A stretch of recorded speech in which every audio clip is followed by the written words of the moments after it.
Hi, my name is Sarah, and I wanted to tell you my story. About 9 years ago, I was in a very severe car crash.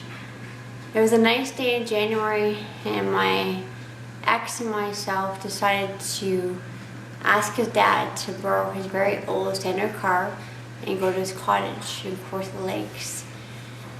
So I invited my sister and her boyfriend to come with us, and all of us got in the car. And unfortunately, a gentleman in his 70s swerved into our lane, hitting the passenger side. And when the paramedics got to the scene, I was in a coma right away.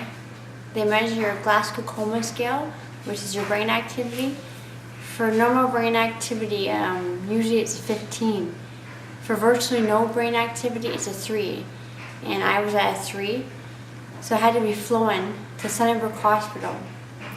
And whenever I was put into the emergency, they gave me a 10% chance of surviving. I was put in the ICU, and because of the impact, my lungs had collapsed, my liver had split in half, my brain was bleeding. I had to have a trach, a feeding tube, a diaper, and they had to cut up my skull to let the swelling come down.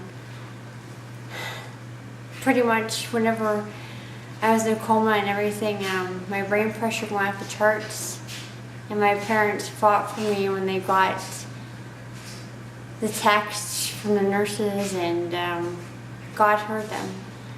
And I was very blessed to come back. I was in a coma for a few weeks after that. When I woke up, my first response was to 2 thumbs up to the voice of Josh Groban, because of how much I love Josh Groban. Whenever I was sent home, I couldn't do anything. I couldn't pretty much just speak, and if you asked me what anything was, everything was a stick. My eyesight was damaged, my brain was damaged. Because of my brain injury, I'm now legally blind, so I can never have my eyesight corrected from the brain damage. I see a small square out of my right eye. I can't see at all out of my left eye. I can't smell, I can't taste.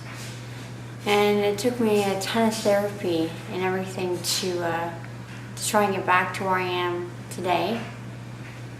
And there were so many days that I wanted to commit suicide.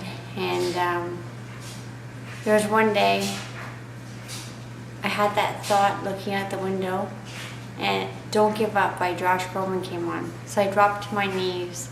He is my angel, I'll always say that.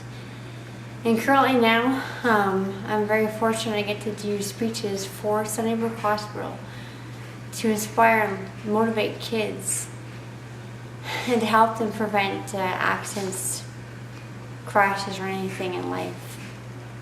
I love your show, and I'm hoping to be on your show, tell you so much more about my story. You're always the best.